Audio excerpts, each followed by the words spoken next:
كذلك حديث أزمتم صلى الله عليه وعلى آله وصحبه وسلم.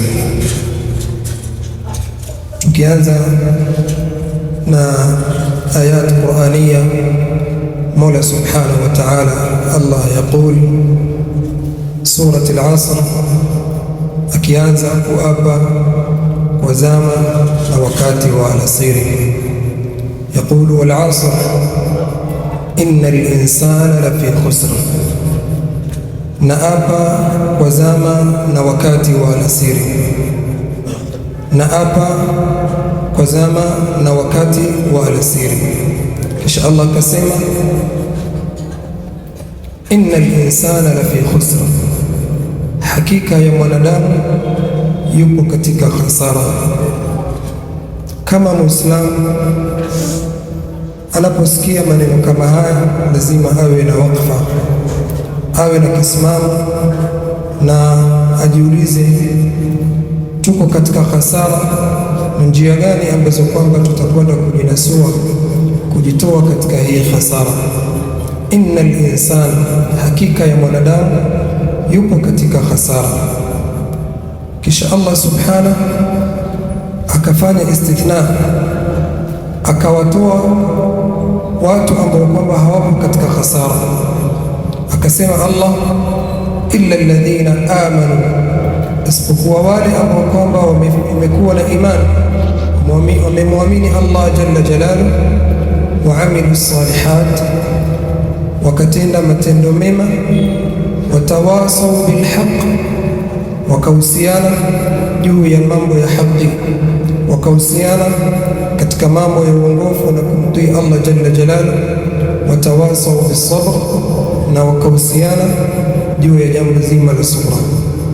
Ikhwata al-iman, hakika katika hizi aya ulama wameiweka sura hii ni sura adhima, kwa sababu imebeba misingi mikubwa ya dini.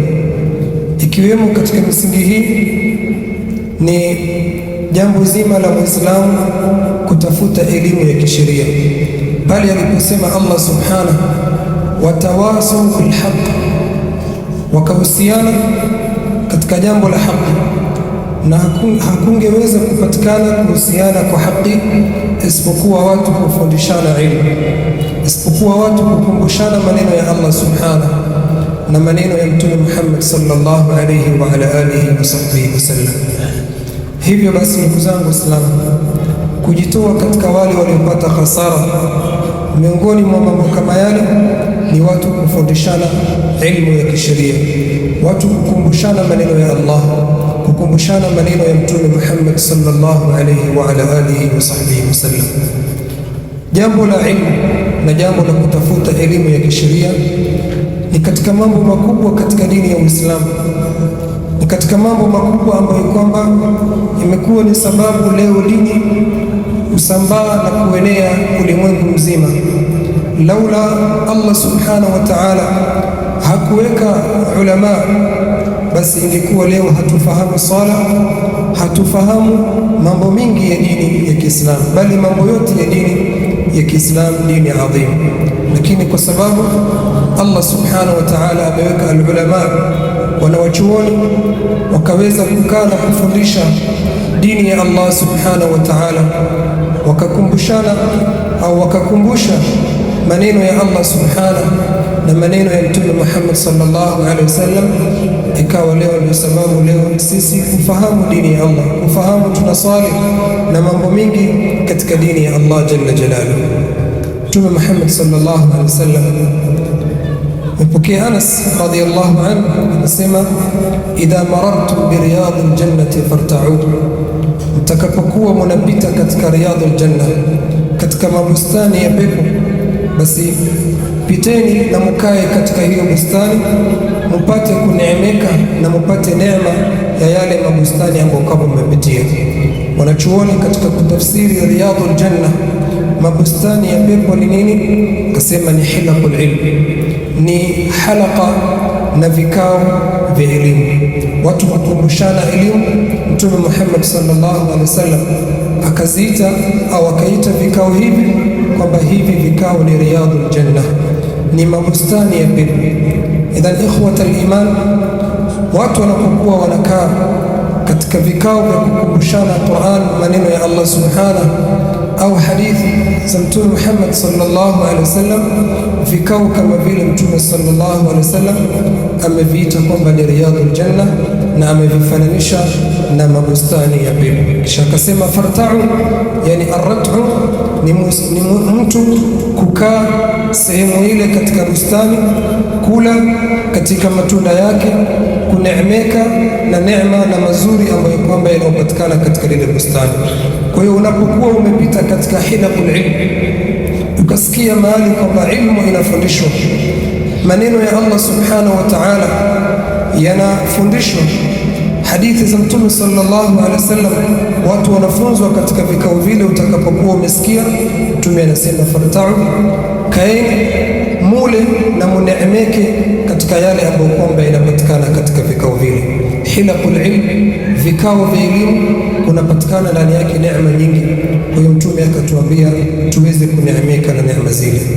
Tawapeni kisa ambayo ameelezea Mtume Muhammad sallallahu alaihi wasallam, wa huwa fi al-Bukhari au hiya fi al-Bukhari wa Muslim, ambao kwamba amepokea Imam al-Bukhari wa Muslim akisimulia Abi Hurairah radhiyallahu anhu.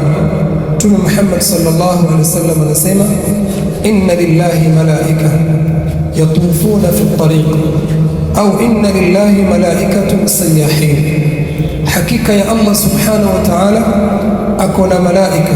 Allah jalla jalaluhu anao malaika wake ambao kwamba yatufuna wa hum sayyahun, yani wao wanazunguka katika hii dunia, wanatembea na kuzunguka kila mahali.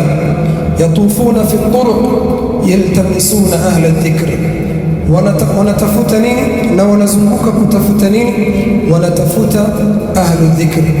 Na hilaqul ilm, vikao vya elimu, vikao vya kumtambua Allah jalla jalaluhu. Kunao malaika makhsus wamewekwa na Allah jalla jalaluhu, malengo wao kuzunguka katika hii dunia na kutembea ili waweze kutafuta hilaqul ilm. Watakapokuwa wamepata hilaqul ilm, fa idha wajadu qauman yadhkuruna Allah, watakapokuwa wamepata watu wamekaa wanafundishana maneno ya Allah subhanahu wa ta'ala, wanataja jina la Allah subhanahu wa ta'ala na maneno ya Allah Qur'an na maneno ya Mtume Muhammad sallallahu alaihi wasallam, tanadaw, hapo sasa wanaanza kuitana, wale ambao wako huku, wale ambao wako huku, wale waliopata ile hilaqul ilm au ile halqa na kikao cha elimu, wanawaita wale wenzao, wanaitana, wanaambiana halummu ila hajatikum, njooni katika ile haja ambayo kwamba mnayotafuta. Lile jambo ambalo kwamba mnalolitafuta ndio hili ambalo kwamba tumelipata. Halummu ila hajatikum, njooni katika ile haja na hitaji leno kubwa ambalo kwamba mnalotafuta. Fayahufuna biajnihatihim, wanakuwa ni wenye kuzunguka kile kikao cha ilmu, kikao cha kumshukuru Allah subhanahu, kikao cha kufundishana maneno ya Allah na maneno ya Mtume sallallahu alaihi wasallam. Wanawazunguka na wanawafinika wale ambao kwamba wamekaa kikao kile kwa mabawa yao, ila samai dunia, wanawafinika mpaka kufika katika wingu wa dunia. Fayasaluhum rabbuhum wa huwa a'lamu bihim, Allah subhanahu wa ta'ala atawauliza malaika wake, na Allah anajua zaidi yale ambayo kwamba anawauliza, ni tu anawauliza, lakini Allah anajua zaidi. Wa huwa a'lamu bihim ma yaqulu ibadi, waja wangu wamewakuta wamekaa sehemu wanafundishana maneno ya Allah, wanajifundisha Qur'an na maneno na hadithi za Mtume sallallahu alaihi wasallam. Wanataka nini hawa waja wangu?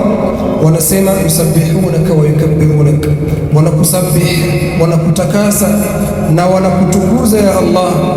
Fakaifa law ra'awni, na wao hawajamwona Allah subhanahu wa ta'ala. Na je, wangemwona Allah subhanahu wa ta'ala? Hawa waja wenye kukaa katika vikao vya ilmu hawajamwona Allah, na wanakaa wanataja maneno ya Allah, wanafundishana maneno ya Allah na hawajamwona Allah. Je, wangekuwa wamemwona Allah, hali yao ingekuwa namna gani? Ingekuwa zaidi. Kisha watamuuliza wao wanaomba nini au wanataka nini kwangu mimi? Allah anawauliza malaika wake, hawa waja ambao kwamba wamekaa katika kikao wanaoniomba nini au wanahitaji nini? fayaquluna almalaika, malaika watasema aljanna, wanaomba na wanataka janna yako ya Allah, na wao hawajaona janna ya Allah. Fakaifa law raauha, na lau vipi kama wangeiona ile janna, wangekuwa haja yao na maombi yao kumwomba Allah subhanahu wa ta'ala ile janna ingekuwa kiasi gani? Ingekuwa ni kiasi kikubwa zaidi. Mwisho Allah subhanahu wa ta'ala atawaambia malaika wake, fayaqul ushhidukum anni qad ghafartu lahum, shuhudieni, kuweni mashahidi ya kwamba wale ambao kwamba mmewakuta wamekaa katika nyumba miongoni mwa nyumba za Allah, au mahala popote ambapo kwamba wamekaa, hata kama ni nyumbani au mahala popote walipokaa, lakini malengo yao wamekaa kufundishana maneno yake Allah, wamekaa malengo yao ni kufundishana hadithi za Mtume sallallahu alaihi wasallam, kumtaja Allah subhanahu wa ta'ala. Shuhudieni ya kwamba anni qad ghafartu lahum, mimi nimewasamehe hawa wote, wale wote ambao kwamba wamekaa katika kikao cha kufundishana maneno ya Allah subhanahu wa ta'ala. Wa hadhihi bishara lakum ayuha almu'minun, hii ni bishara kwenu nyinyi. Mtume sallallahu alaihi wasallam akizungumza maneno haya kutoka kwa Allah jalla jalaluhu, kwamba Allah anasema ushhidukum anni qad ghafartu lahum, shuhudieni malaika ya kwamba wale wamekaa katika kikao kile ya kwamba mimi nimewasamehe. Mmoja katika malaika atasema kumwambia Allah subhanahu wa ta'ala, hawa waja wamekaa katika kikao ambacho kwamba wanakutaja wewe kweli, lakini katika kile kikao huenda kuna mmoja wao pale ambaye kwamba amehudhuria kikao kile, amekaa katika kikao kile, hana malengo ya kwamba amekaa katika malengo ya wale wengi wamekaa pale ya kumtaja Allah subhanahu, wale waliokaa pale ya kufundishana maneno ya Allah subhanahu wa ta'ala. Labda kuna mtu mmoja anamsubiri rafiki yake, akaona kwamba kumsubiri afadhali amsubiri katika kile kikao kwa sababu yuko pale. Huyu hutokea katika vikao vingi, katika vikao vya ilmu. Kuna mmoja labda anataka kufanya biashara na mwingine baada ya kile kikao, ili asimpotee, anaona yeye kumsubiri kwake amsubiri pale pale katika kikao. Malaika anamwambia Allah, ya Allah, kuna mmoja katika wale wamekaa katika kile kikao, yeye hajakuja pale kwa malengo ya kumtaja Allah, ya kukutaja wewe, wala hana malengo mazuri. Yeye amekuja tu kwa haja yake fulani, amekuja tu kwa dharura fulani. Fayaqulu Allah subhanahu wa ta'ala anawaambia malaika, na hii ni bishara kubwa kutoka kwa Allah subhanahu wa ta'ala, na kuonyesha fadla ya watu kukaa katika vikao vya ilmu. Anasema humul qaum la yashqa bihim jalisuhum, hao ni watu ambao kwamba wanaokaa, au yoyote anayekaa na watu hao, yoyote anayekaa na watu wenye kukaa katika kumtaja Allah, wenye kufundishana maneno ya Allah, wenye kufundishana maneno ya Mtume sallallahu alaihi wasallam, anayekaa pamoja na wao, la yashqa bihim jalisuhum, hawezi kuwa mwovu, hata kama amekuja na haja yake fulani, hata kama ana dharura yake fulani, basi hao wote ushahidukum anni qad ghafartu lahum, shuhudieni ya kwamba hao wote nimewasamehe. Ikhwata al-iman, katika hii hadithi ambayo kwamba amepokea Bukhari na Muslim, na ni hadithi adhim, iko na bishara kubwa kwa kila ambaye kwamba anahudhuria majlisul ilm, kila mtu ambaye kwamba anayehudhuria halqatul ilm, kama vile tulivyohudhuria sasa hivi. Labda kuna mmoja wetu amehudhuria, hana dharura ya kuhudhuria majlisul ilm, lakini bishara Allah subhanahu wa ta'ala anasema ushhidukum, kuambia malaika anni qad ghafartu lahum. Wote waliokaa katika kikao cha kutafuta ilmu, kusikiza maneno ya Allah, maneno ya Mtume sallallahu alaihi wasallam, wote hao wamesamehewa. Ikhwata al-iman, tujibidiishe katika kuhudhuria vikao vya ilmu, tujibidiishe katika kusikiza durus za ilmu.